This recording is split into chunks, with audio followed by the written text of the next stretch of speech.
Good afternoon, and welcome to the Cato Institute Online. I'm Inu Manik, Research Fellow at the Herbert A. Stiefel Center for Trade Policy Studies here at the Cato Institute. Thank you very much for joining us today across a number of platforms, and be sure to send us your questions on our webpage, through Facebook, Twitter, or YouTube, and use the hashtag CatoTrade. I am thrilled to have Luz Maria de la Mora, Undersecretary of Foreign Trade from the Secretariat of the Economy in Mexico, here with us today. We will be discussing the implementation of the new NAFTA, now called the US-Mexico-Canada Agreement, TMEC in Mexico and CUSMA in Canada. It is slated to go into July 1st of this year. But before we dig into the details of implementation, I first wanted to take a few minutes to talk about how we got here in the first place. President Trump railed against NAFTA on the campaign trail, calling it the worst deal ever negotiated, and he made a promise to reopen it. But he wasn't the first to criticize NAFTA, though perhaps he was the most colorful in doing so. The rhetoric is not new, and NAFTA has always been, as Bob Pastor once wrote, a piñata for pandering pundits and politicians. The 2016 election was no exception to this. And even though many candidates were aware that NAFTA has been a net positive for all three countries, they still were quite critical of it. But a 2016 analysis by the U.S. International Trade Commission found that NAFTA led to a substantial increase in trade volumes for all three countries, a small increase in U.S. welfare, and little to no change in U.S. aggregate employment. And one of the great success stories of our trilateral relationship has been the proliferation of supply chains across the continent. So we don't just make things that we sell to each other, but we actually make things together. U.S. competitiveness is therefore bolstered by imports by both Mexico and Canada. Despite all this, though, the renegotiation of the North American Free Trade Agreement began in August 2017. And a little over a year of negotiations, the text was signed by the three leaders on the sidelines of the G20 meeting in November of 2018. But following congressional elections that happened in the exact same year, a change in House leadership led Democrats to push for additional changes, particularly on labor and on enforcement. These changes were included in a protocol of amendment, which was concluded in December of last year. All three countries then had to go about ratifying the new deal, respectively, and Mexico led the way on this process. Now, if you examine the content of USMCA, it is a bit of a mixed bag. Some positive elements include the fact that tariff liberalization from NAFTA remains the same, and many chapters were just carried over from the original deal. In addition, there was some modernization, for instance, in digital trade and technical barriers, though many of these innovations were borrowed from the Trans-Pacific Partnership and other agreements. And also investor-state dispute settlement, which has been described by USTR Lighthizer as risk insurance for big business, has been substantially scaled back. The key problem with the New Deal, however, was that the United States was largely focused in negotiations on rebalancing its relationship with Canada and Mexico, and this has led to some protectionist elements within the new NAFTA. This will be most impactful in the more stringent automotive rules of origin, which we will discuss in more depth shortly. This has been the strained relationship in the United States that it's been created through with its negotiations in trading partners, aggressive negotiations, but also the threats and imposition of tariffs, such as on steel and aluminum, and a general reticence towards cooperation with its allies. In addition to this, progress on implementation has faced some speed bumps as we have adjusted to a new work-from-home environment amidst the current pandemic. And there are questions as to whether the USMCA can be implemented. Now, to explain all of this and to help us understand what the future of North American trade holds, I am delighted to be joined by Luz Maria de la Mora, who currently serves as Undersecretary for Foreign Trade in Mexico's Secretariat of the Economy. She is the founder of LMM Consulting and the Mexico chapter of Vital Voices Global Partnership. She has served as Undersecretary for Economic Relations and International Cooperation in Mexico's Secretariat of Foreign Affairs, and as Assistant Undersecretary for International Trade Negotiations in Mexico's Secretariat of Economy.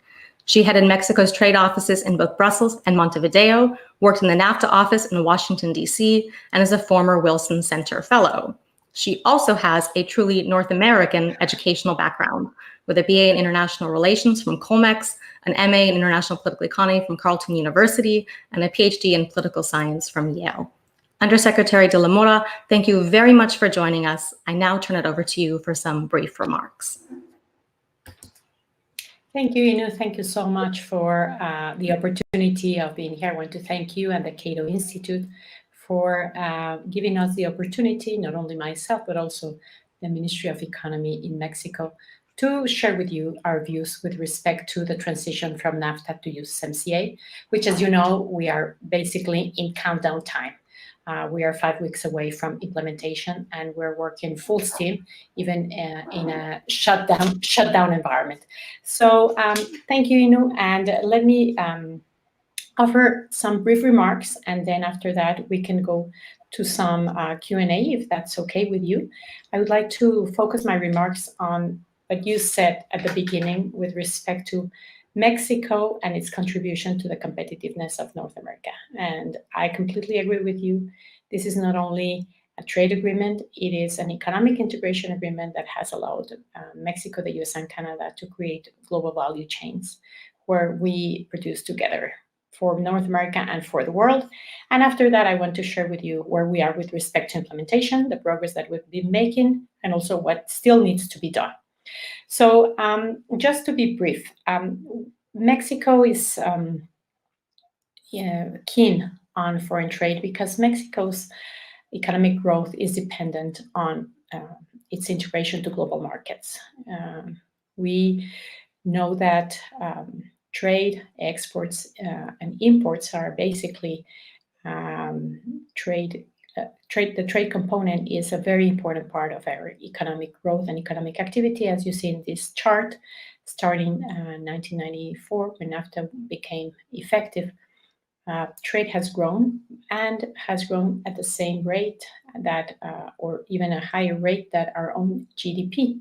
And today, with data from 2019, we see that trade in goods and services accounts for around 2/3 of Mexico's trade, of Mexico's GDP, I'm sorry. Now, this increase in trade can be explained because Mexico, as a result of NAFTA, was integrated into the global value chains in the manufacturing sector. So our trade activity is driven by global value chains. And in this chart, you see the transformation that the Mexican export sector underwent in the last 30 years, going from a commodity-based export platform and export base to a sophisticated manufacturing export platform where automobiles, for example, is the leading export sector in Mexico.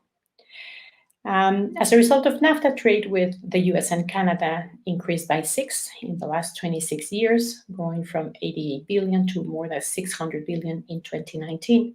And NAFTA has also allowed Mexico to attract more foreign direct investment.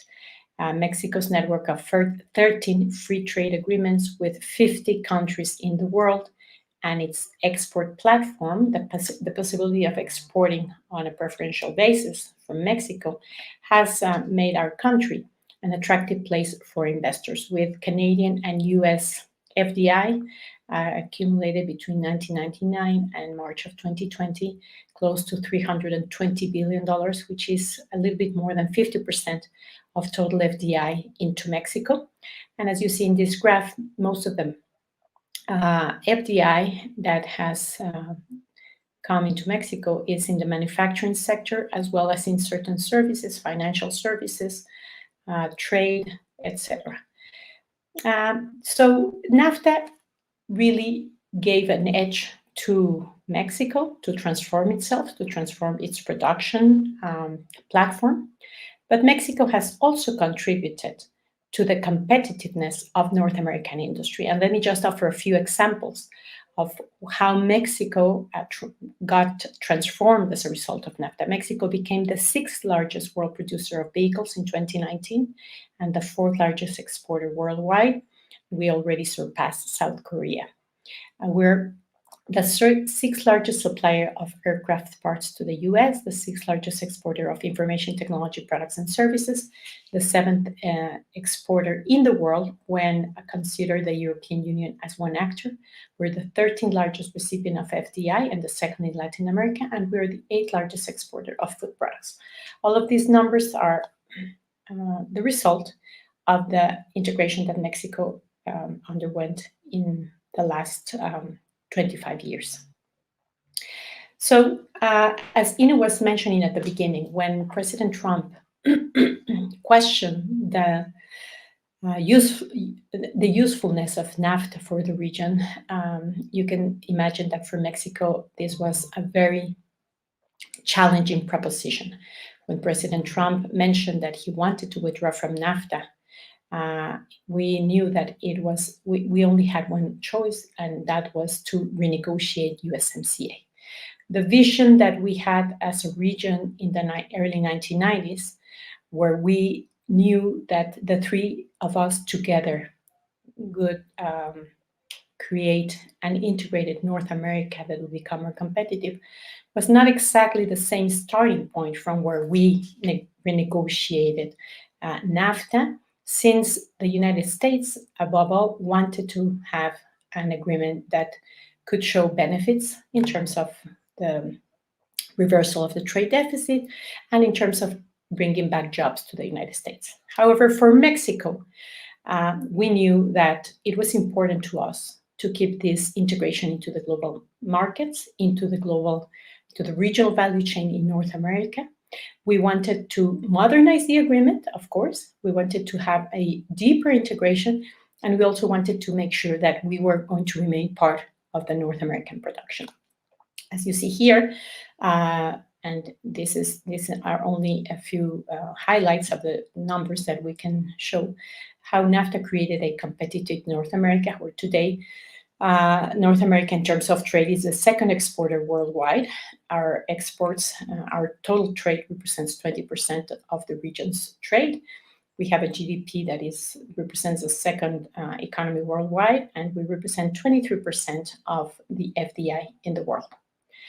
Now, the USMCA will become effective within a very adverse economic context due to COVID-19, where we see a record drop of GDP due to COVID-19.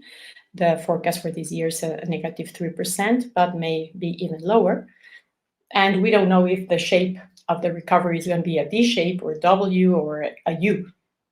It's very uncertain. The uncertainty that the COVID-19 has created has definitely affected FDI, which is expected to drop between 30 and 40%, and the decrease of global trading goods is also dramatic. According to WTO information, the report that was issued around a month ago, it is expected that total global trade will decrease between 13 and 32%. And for North America, the forecast is between 17 and 41%. And let me tell you that yesterday, Mexico's National Statistic Institute released the latest data on trade, and it doesn't look good. Our exports in April declined by 40%. Our exports of automobiles declined by 80%, and the production in the auto sector in Mexico declined by 90%. Obviously, this is a result of the supply and demand shock that we have been receiving. But this is also taking place against a complex multilateral trade background, where we see that the pandemic arrives at a fragile moment on the global order, with important geopolitical tensions between China and the US, where we have seen a trade war that is not coming to an end, and we find it very difficult to see the light at the end of the tunnel, even though there has been negotiations between the two countries. There apparently are leadership redefinitions, where the United States is questioning the multilateral trading system value and the rules, the rule book that we have today. So it's important that we continue to try to reform. We also see protectionist tensions, nationalist tensions, protectionist tensions, as we see with, for example, the Brexit, that has also created a lot of tension in one of the most important trading actors in the world. And what we have done in Mexico, the US, and Canada is to try to coordinate actions to face the COVID-19. We have agreed to close the border for non-essential travel, which is the way in which we are coping with this pandemic. We have discussed the criteria, guidelines, protocols, and conditions that must be met to allow the successful transition towards reopening productive activities. And at the same time, we are working on the implementation of USMCA. So let me now continue this conversation with you, explaining a little bit of where we see the challenges in Mexico for USMCA and where are with respect to implementation. USMCA will allow us to remain relevant, competitive, and an open trade regime. As Inu was mentioning at the beginning, I cannot agree more with her with respect to some of the provisions that we are introducing into the agreement will be testing how much we can remain and how much we can keep North America the most competitive region in the world. Certainly, the new rules of origin for the auto sector and the origin procedures will be a challenge, but will also help to shorten the supply chains and procure from the region in larger quantities. We also know that the labor provisions are completely new, and this is something that we will have to deal in order to ensure that this agreement is seen as a trade integration, economic integration agreement that has a labor component, but this is not a labor agreement. And we understand that we need to make sure that the labor sector is also benefited fully from the implementation of this new agreement in Mexico, in the US, and in Canada. And we also see a challenge in terms of the implementation of customs and trade facilitation provisions that we know that through information technology and technology will make it easier for producers and exporters to be able to comply with the new customs procedures, as well as how we comply with intellectual property. Probably one of the chapters that has most impact, that will have most impact in this agreement in North America, has to do with the new regime of intellectual property rights that the agreement contains, and we will be able to attract more innovative investment as the agreement is put in place. Some of the challenges that we're also seeing in terms of the implementation is that there is a tendency, there's a trend to request for more trade remedy law investigations. This is a trend that we have seen in the last few years in the US, where we see more and more investigations and more measures that are imposed to protect domestic stakeholders, and also avoid falling into the trap that the global value chains should be questioned and we should privilege domestic sourcing, that we should decouple from global value chains, and that we should go local again. I think that those are questions that, even though they are in the debate right now, we should not lose perspective, and we should remind each other that the reason why global value chains exist is because they allow consumers to have access to better products, and also they allow competitiveness to take place. With respect to opportunities, where do we see the opportunities? We see opportunities in USMCA as a way to contribute to strengthen the productive integration of North America. Without a question, having this agreement that offers certainty, rules, that offers a long-term perspective will definitely help to increase investment in the region. It will also allow us to incorporate more value added and expand productive development to regions in Mexico that have not participated in global value chains, especially in the south part of the country. The stricter rules of origin for the auto sector will allow the steel industry, for example, to integrate its production chain, and we will promote more regional sourcing. It will help the auto sector to bring more investment into the region and to increase the originating share from North America. Another opportunity is a more inclusive trade, because we have provisions that relate to SMEs, environment, anti-corruption, competitiveness, the digital economy, and e-commerce.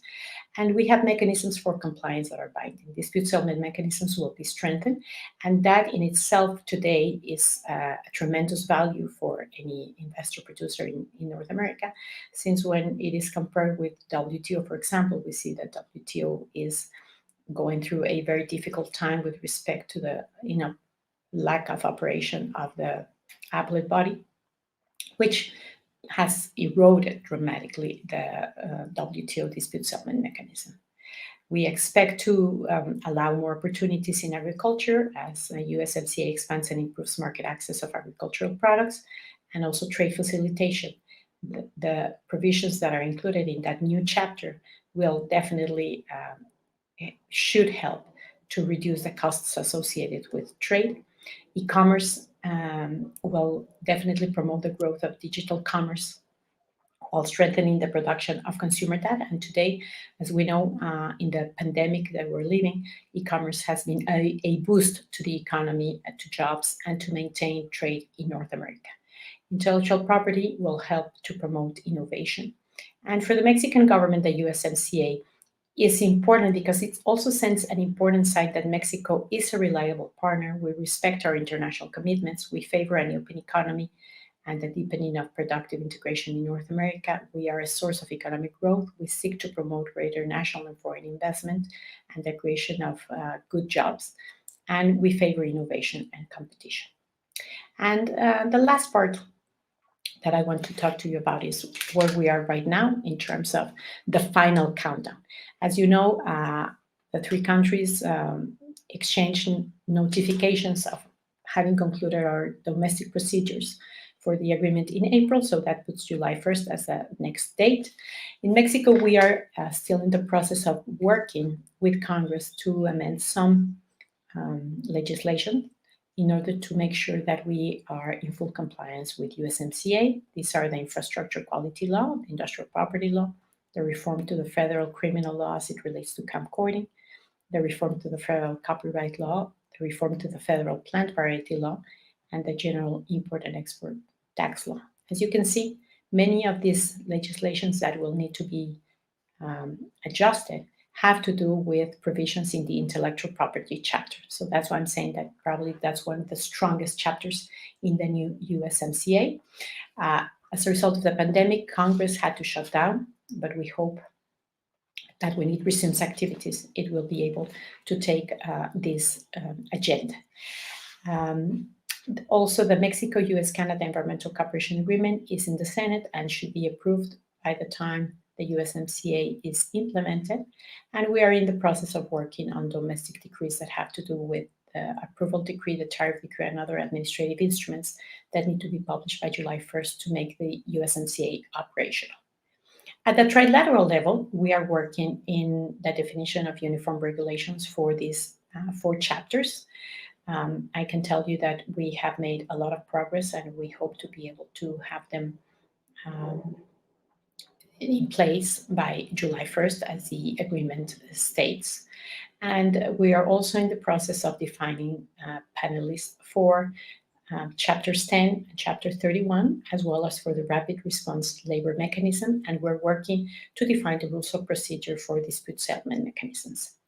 Annex 31A basically will be used for times when there are questionings with respect to collective bargaining and freedom of association in a specific plant in the US and in Mexico. So this is where we are right now.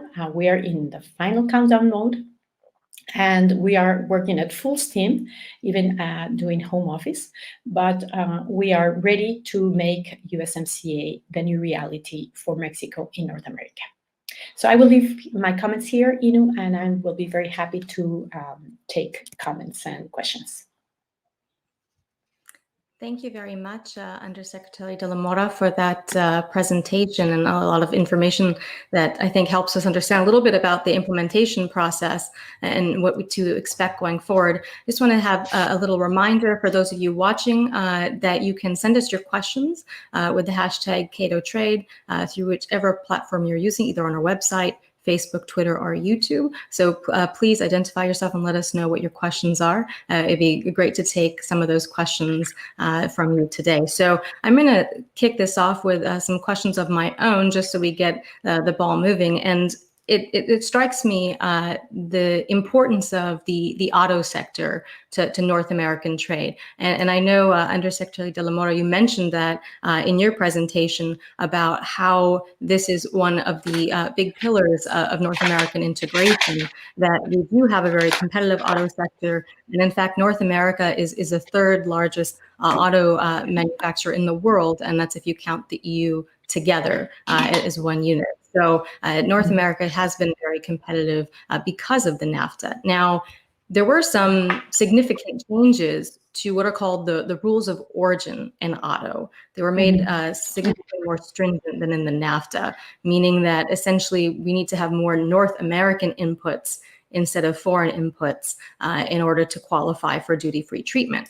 Now, part of this implementation requires what are called these uniform regulations. Now, a lot of us hear this, but a lot of us don't know what they are. So if you could please explain to us a little bit about what we need to do in order to implement these new rules of origin, and whether or not we can expect to even be done by July, considering that it is a significant change, or will we have a transitional period where NAFTA rules will apply in parallel to the USMCA? Sure. Well, thank you for this question, Nino. I think it's a very important question that many people ask about. Let me first explain what are the uniform regulations. Uniform regulations are a set of criteria that allows exporters, producers, importers to know very clearly how is it that they have to comply with the rules of origin that are established in the USMCA. So it is not that we're renegotiating anything new. We're just clarifying. That's what we're doing. We are doing a job that needs to put in paper what are the formulas, the methodologies, the paperwork that will be used to comply with the rules of origin in every product in the USMCA, but specifically in the case of the auto sector. The reason why the auto sector is having so much concerns about this is because the rules of origin of USMCA are very different from what we had in NAFTA. This is a very, very complex set of rules that did not exist. And let me just be very brief and explain to you what are the four main components of this origin regime. The first one has to do with the value content. The regional value content goes from 62.5 to 75% in 3 years. Now we have a labor value content of 40%, which we did not have in North America in NAFTA. And this is the first time that we're saying something like this. We also have the 70% for rule of origin for steel and aluminum. And we have 7 key components. And these key components have to also comply with a rule of origin of around 70%. So this is the new set of rules that a vehicle will have to comply with. And what we're seeing here is that when NAFTA entered into force 25 years ago, the uniform regulations were still in process. It was until 20 months later when the uniform regulations were finally set in place. And we're working today with Canada and the US on a trilateral basis to finalize the uniform regulations. It is important to say that there has been great progress on non-auto URs, and they will be ready by July 1st. As for the auto rules of origin, we expect to advance substantially in the coming weeks. Nevertheless, the auto sector will have certainly to continue enjoying non-tariff access as the USMCA enters into force. Companies will have the opportunity to apply for something that is already provided in the agreement. And that is that something called the alternative staging regimes. Each of the three governments have published our own alternative staging regimes procedures, and auto companies are already presenting their plan. Through this alternative staging regime, what we're trying to do is to offer flexibility for companies. And instead of having to comply with the rule of origin in 3 years, they can comply in 5 years if they present plans and they explain how they intend to comply with the rules. So this will be very important for certain companies that have found it difficult to adjust to the new rules of origin. And in order for these companies to qualify for these alternative staging regimes, companies should try to demonstrate with a detailed, credible plan how they intend to comply fully with these new USMCA rules of origin. So let me tell you, Inu, that we understand the concerns of the auto sector. We understand that this is something that will transform dramatically the way in which the auto industry in North America has to comply with the new regime.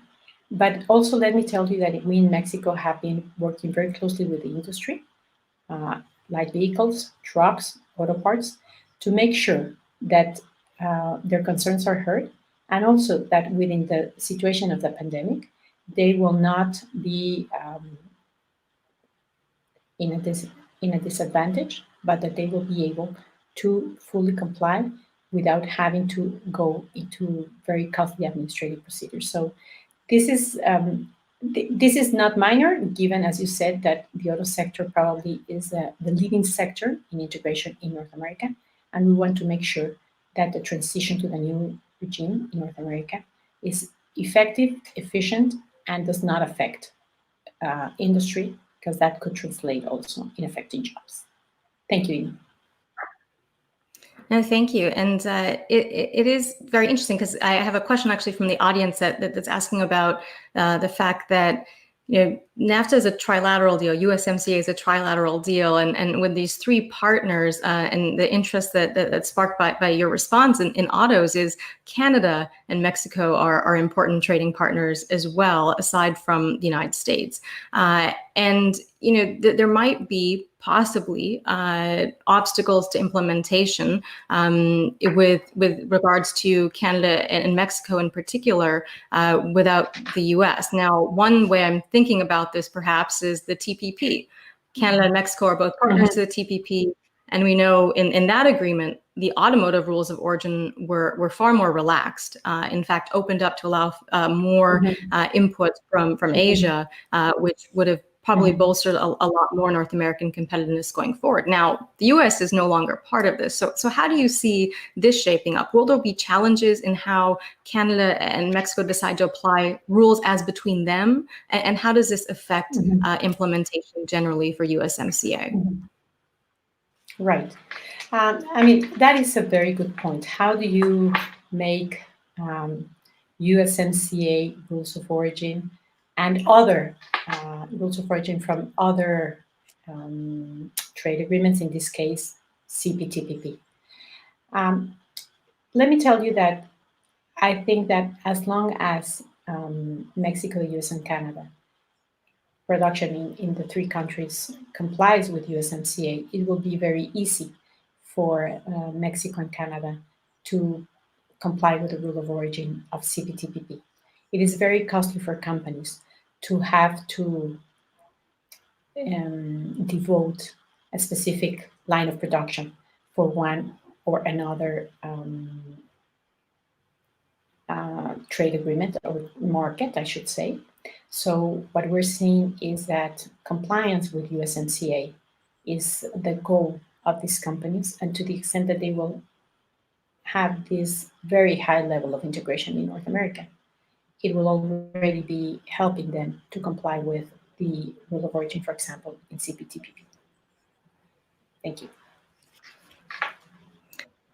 Yes, and one thing also that I got a little pinged from the audience as well here, a great question on other changes that have happened to the NAFTA, particularly on labor and environment. Now, we had two institutions that were created from the side letters of NAFTA, the Labor Cooperation Agreement, that institution, and then for environmental cooperation based in Montreal.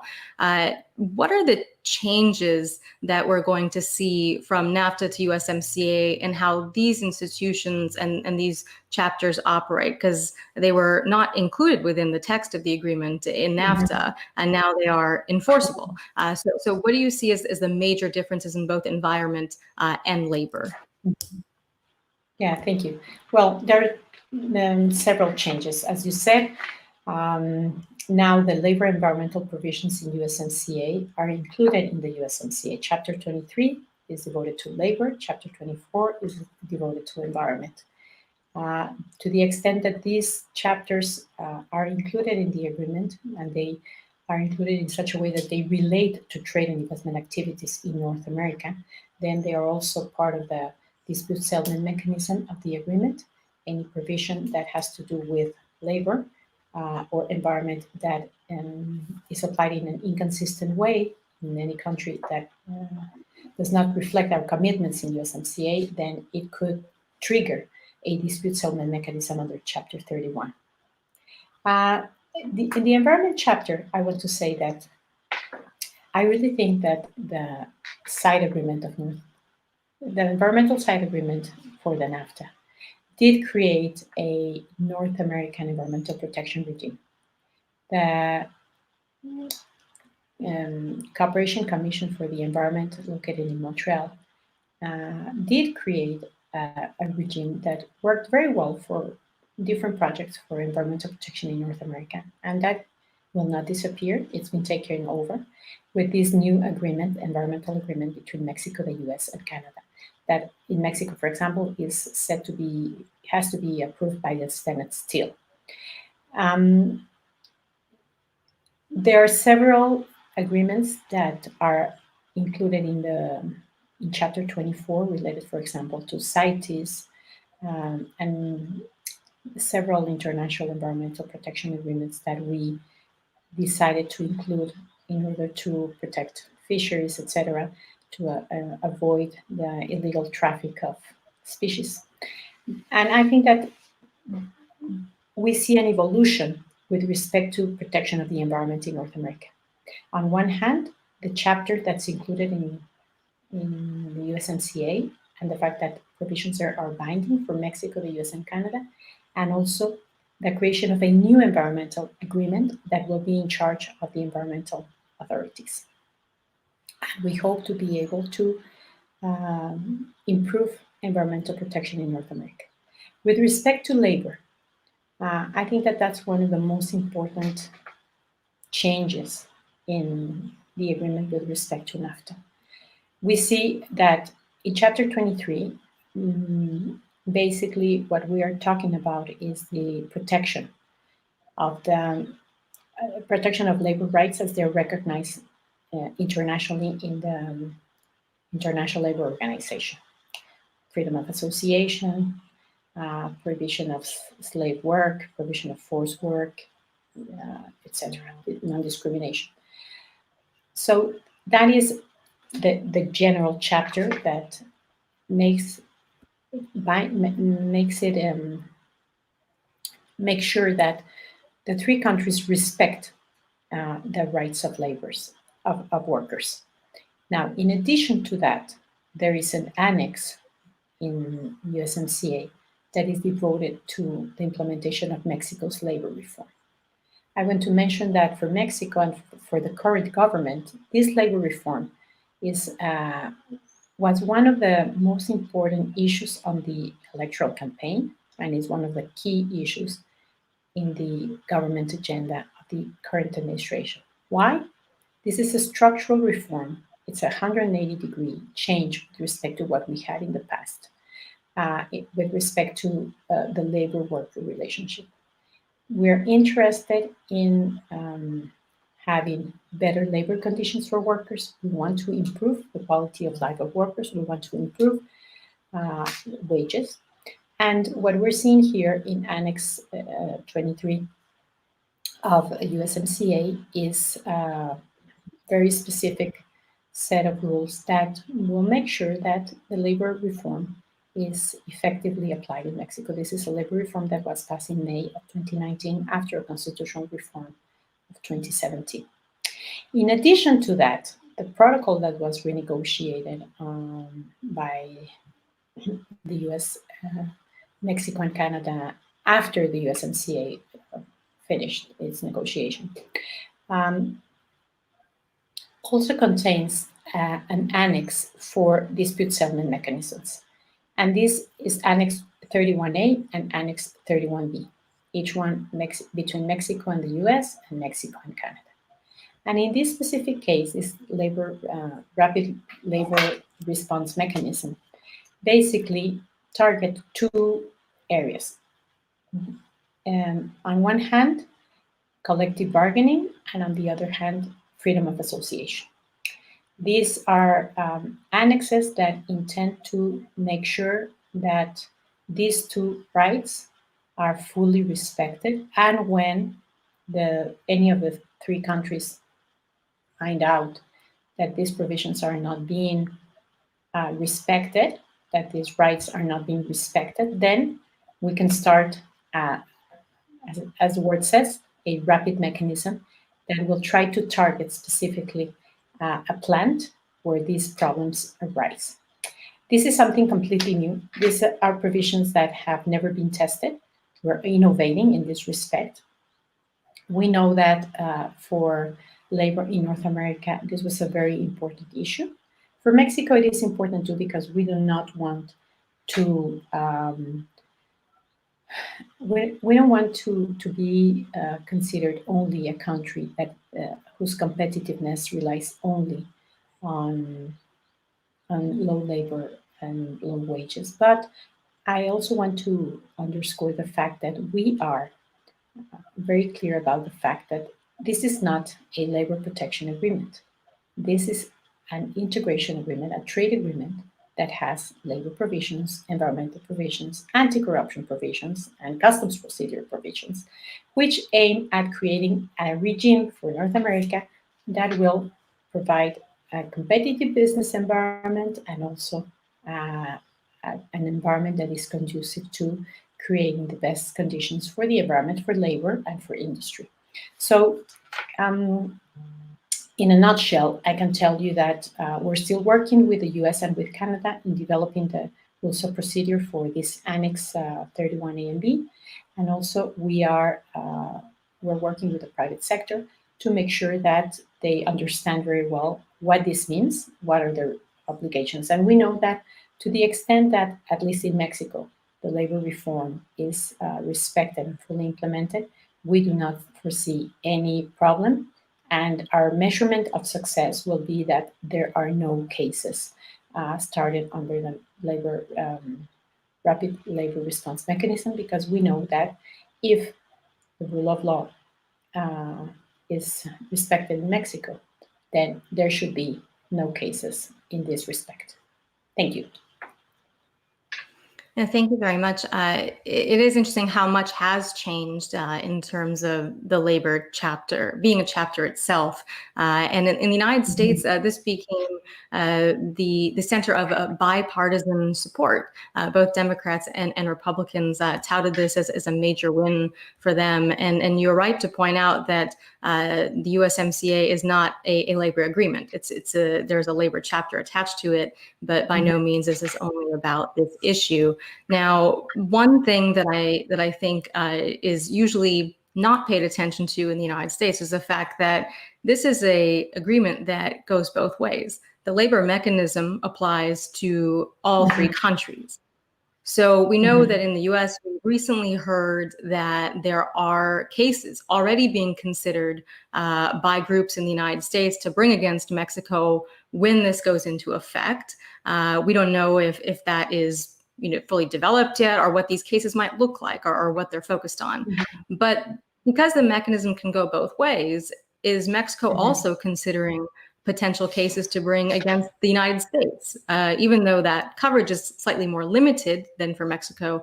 Is that a possibility? And in addition to that, a question from the audience on the remedies that would be applied from the rapid response mechanism. How would those be implemented in practice? Because there was a little bit of confusion over exactly whether or not imports could be stopped at the border before there is any sort of ruling, so to speak, by the labor panel. If you could talk a little bit about that, that would be very, very helpful. Mm-hmm. Thank you, Inu. Well, what I can tell you is that Mexico will be very vigilant in terms of this and any other commitment agreed in USMCA. I think that it is in the interest of the three of us to fully comply with what we have agreed, even if these are new provisions, even if these are new areas, because that's what we agreed, and that's what will give certainty to USMCA, and for us that is key. Certainly, Chapter 23 of USMCA talks, for example, about migrant workers, talks about non-discrimination, and talks about basic labor rights. So we know, the three of us, that if we want this agreement to work better, and if we want this agreement to deliver to everyone in the region, to everyone that participates in trade, we need to make sure that all of the provisions, including those in Chapter 23, are fully implemented. So we are prepared to follow up on all of these provisions, as much as I know that the US and Canada will be. And we want to make sure that we learn to live with these new provisions, and we learn how to comply with these provisions. The other question that has to do with remedies, the language in the protocol is kind of vague, so we are still working with the US and Canada to define the specifics of what do these remedies mean, and we will make this information available to people the latest by July 1st, but this is something that we're still defining the specifics of this. Thank you. Thank you. And I had another follow-up question from the audience on this issue before we switch topics, that there had been discussion in Mexico and the US of possibility of having these labor attaches visiting factories in Mexico to ensure compliance. Now, this was something that got a lot of news attention during the discussion of the protocol of amendment. I was wondering if you could talk a little bit about that. And do you see this as an issue? Is that something that actually can happen? What do these labor attaches look like, and what is their role in this process? Mm-hmm. Well, let me tell you that it is a matter of the work that all ministries do to have people helping them develop their monitoring and the follow-up of issues related to the most important trading partners. So, for example, in the U.S. Embassy, in the Mexican Embassy in the U.S., we have different sets of attaches who are responsible for trade policy, agricultural policy, labor policy, fiscal policy. So we need to make sure that we understand what are the issues that are going on in our most important trading partners market. So it's regular that you have different types of attaches related to different public policies. And I can tell you that in the U.S. Embassy here in Mexico, labor attaches have been in place for many years. This is nothing new. We just want to make sure that the work that we all do, either labor, trade, agriculture, sanitary and phytosanitary measures, attaches, that we are here to do the follow-up that is required, and that we respect each one's legal frameworks, that we do not interfere in an unnecessary manner, and that whatever follow-up we do is in full compliance with the legislation and the rules of each one of the countries. But I think that it is very normal that we have attaches in different areas to follow up on the policies that each one of us is implementing. I know that this has caused a bit of a concern from people, but I can tell you that Mexico will only allow labor attaches that do the work that they have done in the past, which is follow up on what is going on with respect to labor laws in Mexico. No, thank you. And one other issue that my colleagues and I have also focused on in looking at innovations in USMCA has been what we call the NME clause, the non-market economy clause that appears in the new agreement, which basically says that countries within the USMCA have to notify one another if they're going to engage in trade talks with a non-market economy. Now, this is certainly aimed at China, is how we see it. But how does this impact Mexico's relationship with China? I mean, you mentioned in your presentation that Mexico is a trading nation. It's highly integrated into many global supply chains. It's been proactively diversifying its trading relationships across the world. So would this be an impediment to that in any way? And how do you see this playing out in the future? Yeah, that's a very good question, and this is one of the innovations, as you say, in USMCA. And we have to understand that this is a provision that tries to protect the region from whatever third countries or third markets. But also we need to understand that North America is a competitive bloc, is a competitive region, but we're not isolated from the world. We have links, very different links with the world.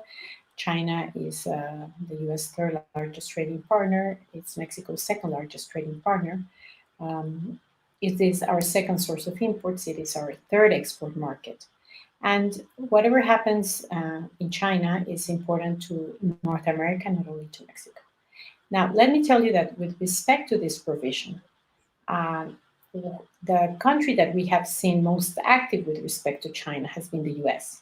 The US has already negotiated a couple of agreements, phase one agreement, and it would be very important for us to understand what is the US negotiating with China. So under USMCA, this will allow us to request formally the US to know what is the content of those agreements. And the reason is that whatever the US negotiates with China may have an impact on us with respect to either trade diversion or any kind of taxes that tariff duties that may be imposed on imports from China. And how do we manage a region that has coherence not only in tariffs, but also with respect to the trade flows that we have with a country as important in trade as is China. So that is something that we hope to do starting July 1st when the new USMCA is in place. We will definitely request the US to see what has been the conversations and what is it that they are negotiating with China, because it will be of importance for the three of us to know the details of that agreement. That's exactly it. And you see that if we have a phase two deal, that would be something that under this clause that the United States would have to tell Mexico and Canada about it and what exactly it is negotiating. So it would sort of change perhaps a little bit of the negotiating strategy in those in negotiations with China in particular, which have been bilateral at this point. But it was very interesting. And I have another question from the audience that just came in, which touches upon an issue that you raised earlier, too, about the challenges of the current pandemic and sort of the pushback to have more domestic production to cut off supply chains. Now, for North America, this is incredibly concerning simply because we are incredibly integrated. We have a lot of people and goods and services that move across the border just about every second of the day. And anyone who's lived on a border city could tell you that it happens all the time. So there's a lot of trade happening with us. Now, the US Congress has been discussing, some members have been discussing whether to appropriate funds or other tax credits for reshoring production of essential goods back to the United States. Do you see this as a problem going forward? And how can USMCA help us address these more domestic reshoring policies that could potentially take effect in the year to come? Mm-hmm. Well, that is a real challenge today, what we're seeing right now. The pandemic posed a series of questions that we had never even thought about. When we see the USMCA provisions, we see that there are questions related to national security, to safety, health, etc. But we never expected to have a pandemic that needed to be addressed by isolating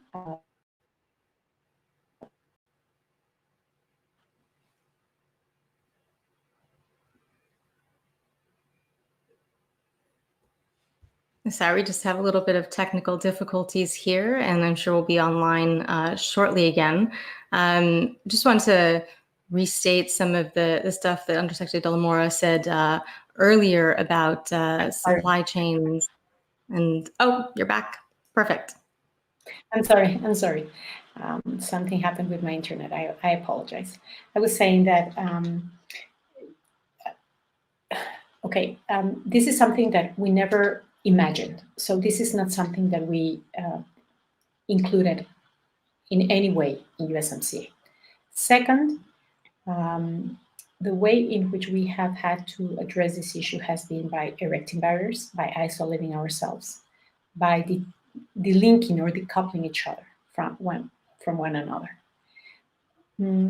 My third point has to do with the fact that this pandemic has affected each one of us in North America, Canada, the US, and Mexico in a different way and at different times. So by the time the pandemic arrived in Mexico and we had to shut down the economy and we shut down production, that was late March. And it was basically a time when the US and Canada were considering reopening. So it was really a real challenge to try to maintain coordination and to try to maintain coherence among the three of us in terms of North American production, while at the same time making sure that reactivating or maintaining the global value chains or the real value chains would not become a threat to the lives of people. At the end of the day, this health emergency called for incredible actions, none seen before, and that were targeted to save lives, to save the lives of each one of us. So that made it extremely difficult to maintain the supply chains in some non-essential sectors as they were considered in Mexico and some essential sectors that were considered in the US and Canada. However, I think that we have made a lot of progress with respect to this, trying to understand the concerns of the three of us. And I can see that we are in the process of engaging the supply chains in North America full steam. And in addition to all of this, what we have also seen is that this pandemic has put in the center of the debate something that had already been in the debate for some time, which is how much of the production that is in China should remain there. And I was participating the other day at a debate at UCSD, and Shannon O'Neill was saying that this trend of getting out of China and probably decoupling some of the value chain from China and integrating it into Southeast Asia, other countries in Latin America, Europe, Africa, is a trend that we had already started to see. way back as a result of the increase in wages in China and other important issues related to protection to investment, intellectual property, and other issues. No? So what USMCA offers today is the opportunity for the shortening of value chains in North America, where Mexico could become a very important player. Mexico has already shown and demonstrated after more than 26 years of NAFTA that its export manufacturing platform is quite competitive. It's diverse. Mexico ranges from low technology products to very high technology products.